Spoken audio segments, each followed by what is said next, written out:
यहाँ पर 50 महत्वपूर्ण विकल्प, 50 महत्वपूर्ण एक शब्द में उत्तर, 50 महत्वपूर्ण सत्य असत्य, 50 महत्वपूर्ण सही जोड़ियाँ और 50 महत्वपूर्ण खाली स्थान।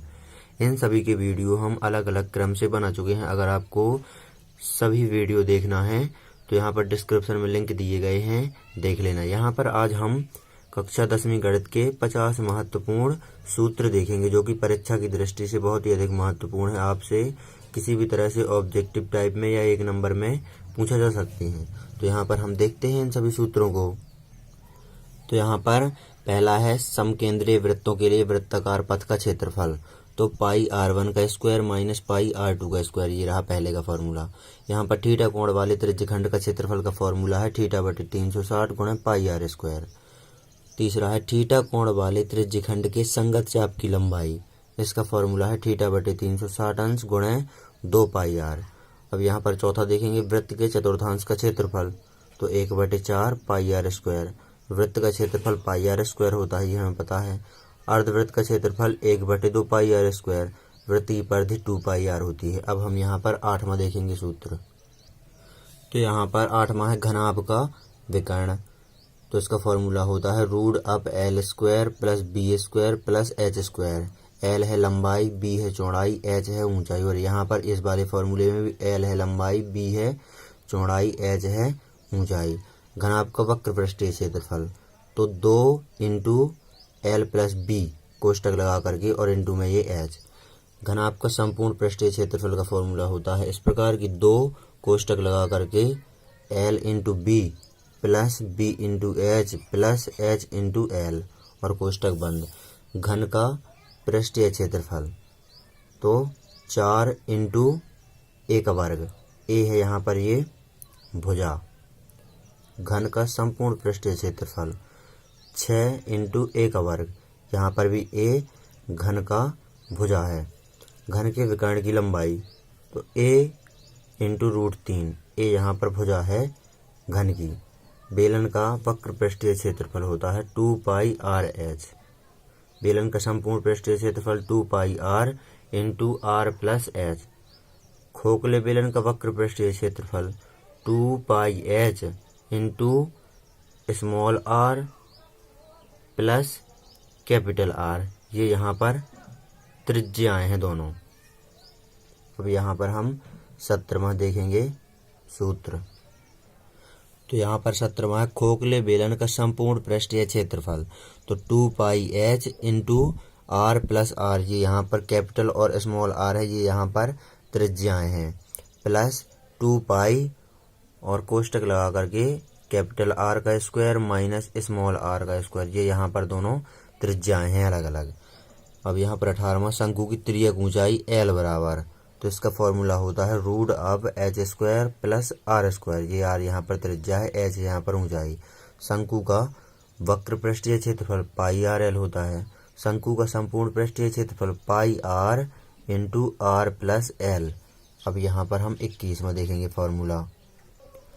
तो यहाँ पर 21वां है गोले का पृष्ठीय क्षेत्रफल बराबर, इसका फॉर्मूला है 4 पाई r स्क्वायर। 22वां अर्धगोले का पृष्ठीय क्षेत्रफल, तो इसका फॉर्मूला होता है 2 पाई r स्क्वायर। अर्धगोले का संपूर्ण पृष्ठीय क्षेत्रफल तो होता है 3 पाई r स्क्वायर। घन का आयतन a क्यूब। बेलन का आयतन पाई r स्क्वायर इंटू एच। खोखले बेलन का आयतन पाई h into capital R square minus small r square, ये यहाँ पर अलग अलग त्रिज्यां हैं यहाँ पर खोखले बेलन की। शंकु का आयतन 1/3 पाई r स्क्वायर इंटू एच। गोले का आयतन 4/3 पाई r का क्यूब। अर्धगोले का आयतन 2/3 पाई r का क्यूब। अब हम यहाँ पर 30वां देखेंगे सूत्र। तो यहाँ पर 30वां है छिन्नक का आयतन। तो छिन्नक का आयतन का फॉर्मूला होता है 1/3 पाई h और कोष्टक लगा करके इंटू में r1 का वर्ग प्लस r2 का वर्ग प्लस r1 इंटू r2 और कोष्टक बंद। छिन्नक का वक्र पृष्ठीय क्षेत्रफल बराबर पाई r1 प्लस r2 इंटू में l। छिन्नक का संपूर्ण पृष्ठीय क्षेत्रफल, तो इसका फॉर्मूला होता है पाई l कोष्टक लगा करके r1 प्लस r2 और कोष्टक बंद कर दिया, प्लस का चिन्ह लगाया। यहाँ पर पाई r1 का वर्ग प्लस पाई r2 का वर्ग, ये होता है चिन्हक का संपूर्ण पृष्ठीय क्षेत्रफल का फॉर्मूला। शून्यकों का योगफल का फॉर्मूला होता है माइनस एक्स का गुणांक बटे एक्स स्क्वायर का गुणांक, और शून्यकों का गुणनफल का फॉर्मूला होता है अचर पद बटे एक्स स्क्वायर का गुणांक। अब हम यहाँ पर 35वां देखेंगे सूत्र। तो यहाँ पर 35वां है भाज्य बराबर भाजक गुणे भागफल धन शेषफल। 36वां है a1 बटे a2 का मान b1 बटे b2 के मान के बराबर नहीं है, तब रैखिक समीकरण का युग्म संगत होता है।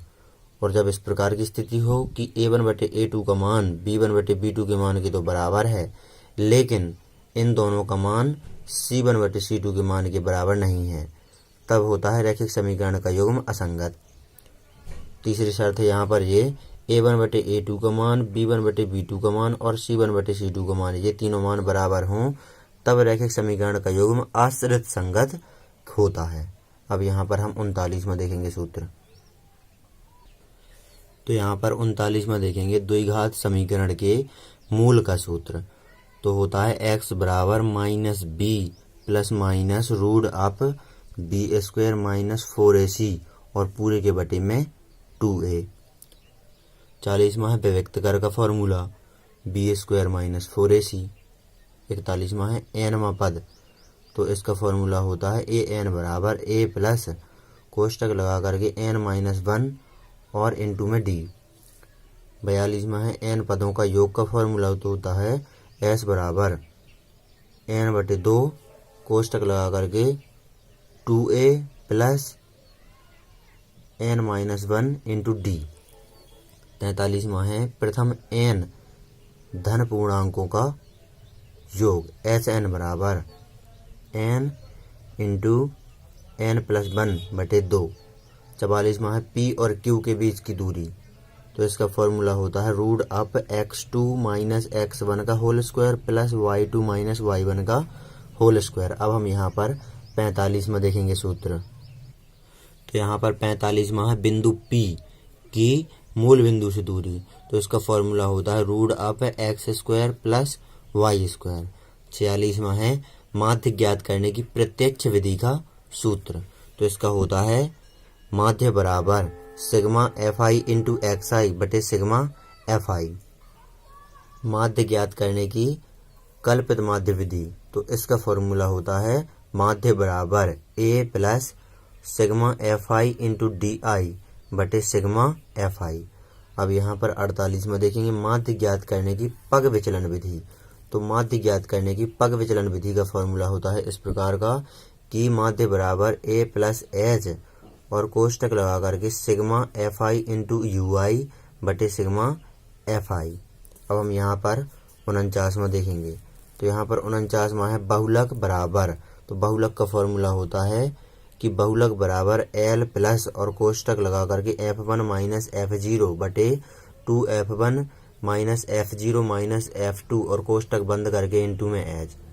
50वां देखेंगे हम माध्यक बराबर फॉर्मूला होता है एल प्लस और कोष्टक लगा करके n बटे 2 माइनस सी एफ और पूरे के बटे में f और ब्रैकेट बंद करके इनटू में एच। अब हम यहाँ पर कुछ और महत्वपूर्ण विकल्प और देख लेते हैं सूत्र जो कि परीक्षा में आ सकते हैं। तो यहाँ पर 51वां है tan a बराबर sin a बटे cos a, ये होता है फॉर्मूला। अब यहाँ पर ये वाला है cot a बराबर जो कि tan a का जस्ट उल्टा होता है, तो cot a बराबर cos a बटे sin a। यहाँ पर था sin a बटे cos a, यहाँ पर है cos a बटे sin a। 52वां है cosec a बराबर 1 बटे sin a, ये होता है फॉर्मूला। और sec a बराबर होता है फॉर्मूला 1 बटे cos a।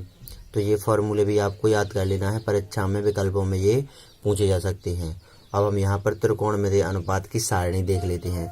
तो यहाँ पर मैं आपको सारणी समझाने वाला नहीं हूँ, ये आप याद कर लेना अच्छी तरह से। इससे भी परीक्षा की दृष्टि से ये सारणी बहुत ही अधिक महत्वपूर्ण है। इससे बहुत ही ज़्यादा विकल्प में, सही जोड़ियों में, खाली स्थान में, सत्य असत्य में, सभी में मान पूछे जा सकते हैं। यहाँ पर नीचे और विकल्प दिए हुए हैं कुछ, तो वो भी देख लेते हैं। यहाँ पर सर्व समीकरणों से संबंधित है और पूरक कोणों से संबंधित। तो यहाँ पर सर्व समीकरण, ये तीनों सर्व समीकरण आपको याद कर लेना है कि sine square theta plus cos square theta बराबर 1, 1 प्लस टेन स्क्वायर थीटा बराबर सेक स्क्वायर थीटा, और ये तीसरी है कोसेक स्क्वायर थीटा बराबर 1 प्लस कॉट स्क्वायर थीटा। और ये आपको पूरा कोण अच्छी तरह से याद कर लेना है। पूरा कोण यहाँ पर ये इस प्रकार है, साइन 90 माइनस ए बराबर कॉस ए, कॉस 90 माइनस ए बराबर साइन ए। ये यहाँ पर तीन याद कर लेना है। इन तीनों के जस्ट आमने सामने ये अपोजिट हैं। यहाँ पर है टेन 90 माइनस ए बराबर कॉट ए, और यहाँ पर है कॉट 90 माइनस ए बराबर टेन ए। यहाँ पर है सेक 90 माइनस ए बराबर कॉसेक ए, यहाँ पर है कॉसेक 90 माइनस ए बराबर सेक ए। तो इसका ये वाला जस्ट अपोजिट है, इसका ये वाला जस्ट अपोजिट है, और इस वाले का ये वाला जस्ट अपोजिट है। तो ये भी आपको पूरा कोण भी अच्छी तरह से याद कर लेना है। और ये त्रिकोणमितीय अनुपात की सारणी को तो आपको बहुत ही अच्छी तरह से याद करना है। इससे सबसे ज़्यादा विकल्प पूछे जा सकते हैं आपसे। तो इस प्रकार आपको ये कुछ महत्वपूर्ण सूत्र हैं जो कि विकल्प में आपसे कक्षा 10वीं गणित के पेपर में पूछे जा सकते हैं। तो यहाँ पर आपको इन सभी को अच्छी तरह से तैयार कर लेना है और नोट कर लेना है।